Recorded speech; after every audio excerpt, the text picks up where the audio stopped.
Hello दोस्तों, कैसे हैं आप सब। उम्मीद करता हूं दोस्तों आप सब लोग बढ़िया होंगे। दोस्तों मैं हूं सुशांत, आप सभी को हमारे चैनल पर फिर से एक बार स्वागत है। दोस्तों मैं आ गया हूं फिर से और एक नए टॉपिक को लेकर। दोस्तों आज के टॉपिक होने वाला है कि हम जो बजीज, फिंचेस या जाभास के जो कॉलोनी सेटअप करते हैं तो हमको कॉलोनी में क्या फ़ायदा मिलता है, हमको सेपरेट केजेस पे क्या फ़ायदा मिलता है। एक भाई का क्वेश्चन था कि भैया हम अगर कॉलोनी में ब्रीड करते हैं तो हमको किस तरह से रिजल्ट मिलेगा। तो मैं ये बात बोलना चाहता हूँ कि देखिए, कॉलोनी में थोड़ा सा ज़्यादा जो है वो लड़ाई झगड़ा बहुत लगा रहता है, ठीक है। और जो सेपरेट केजेस पे है वो थोड़ा कम होता है। वो किस तरह से मैं आपको बता देता हूँ, ठीक है। तो देखिए, आप समझ लीजिए आप फ्लैट में रहते हैं, ठीक है। तो फ्लैट में जो रहते हैं, जो लोग रहते हैं, उनके घर के अंदर ही वो रहते हैं और उनके खाना पीना वो घर के अंदर ही करते हैं और सारे जो वर्किंग प्रोसेस है वो घर पे ही करते हैं, ठीक है। और जो स्लम में रहते हैं, जो बस्ती पे जो लोग रहते हैं, वो एक कॉलोनी की तरह रहते हैं, मतलब कि सब लोग मिलकर रहते हैं। और कई बार उनके साथ झगड़ा भी हो जाता है, बीच बीच में झगड़ा भी हो जाता है और काफ़ी छोटी छोटी चीज़ को लेकर भी कॉलोनी में झगड़ा होता है। उस तरह से बार्ड्स के केस पे भी इस तरह से होता है, ठीक है।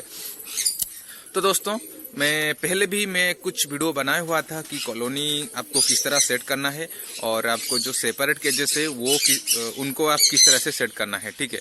तो दोस्तों, आप जब भी बजीज का कॉलोनी जब सेट करें तो हमेशा याद रखें कि दोस्तों आप जितना भी बजीज छोड़े अपने कॉलोनी में, समझ लीजिए कि आप अगर पट्ठा ही छोड़े तो बहुत ही बेहतर है, ठीक है। क्योंकि पट्ठों में आप लोग ज़्यादा गौर कीजिएगा कि पट्ठों में ज़्यादातर लड़ाई झगड़ा नहीं होता है, क्योंकि वो ब्रीडिंग मोड पे नहीं होता है, ठीक है।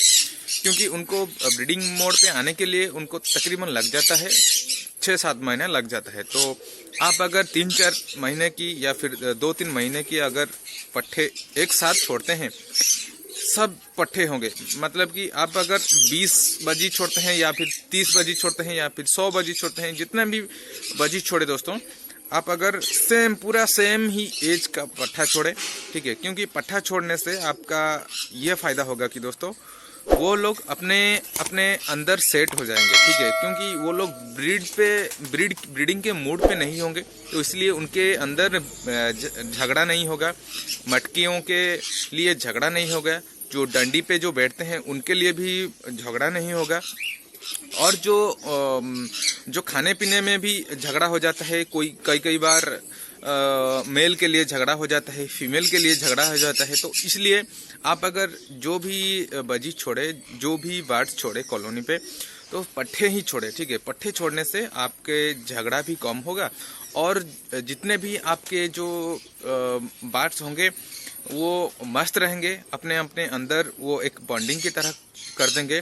ये नहीं कि आप अगर एक साथ एक पट्ठा छोड़ दिया, उसके बाद और एक जगह से अच्छा लगा कोई बर्ड्स तो आप वहीं से ले आए और वहीं से आप लेकर फिर से आप आपकी कॉलोनी पे छोड़ दें। तो इस तरह से क्या होगा कि दोस्तों, जिस तरह से हमारे जो बस्ती पे होता है कि बहुत सारे लोग जो कम्युनिटी पे रहते हैं, उनके साथ अगर कोई नया लोग आ जाता है तो उनको देख के ही पहचान जाते हैं कि ये नया है, कि हमारा कॉलोनी का नहीं है, ठीक है।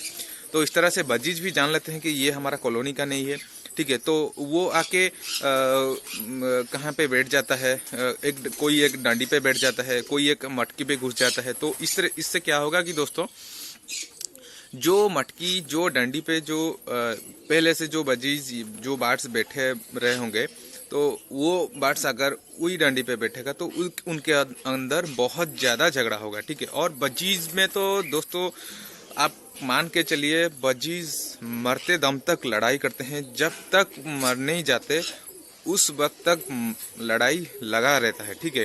तो दोस्तों ये चीज़ का बहुत ज़्यादा ध्यान रखें।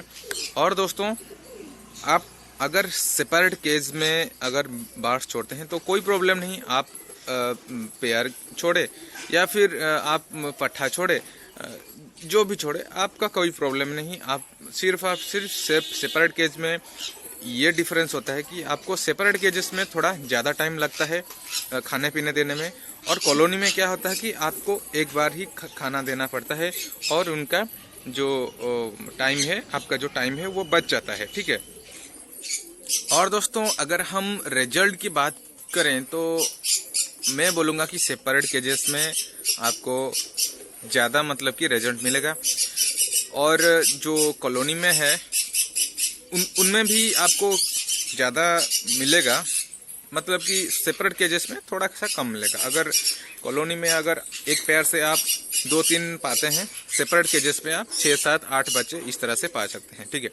तो दोस्तों ये था अब हमारे जो इस टॉपिक में हम बात किए कि हम जो बार्ड्स जो रखते हैं कॉलोनी में, किस तरह से हम रिजल्ट पाते हैं, क्या क्या चीज़ें होता है कॉलोनी पे, और सेपरेट केजेस में क्या क्या चीज़ें होता है, ठीक है।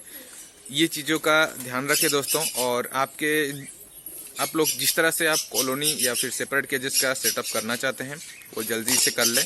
और दोस्तों मिलते हैं फिर एक नए वीडियो और नए टॉपिक के साथ। वीडियो देखने के लिए बहुत बहुत धन्यवाद।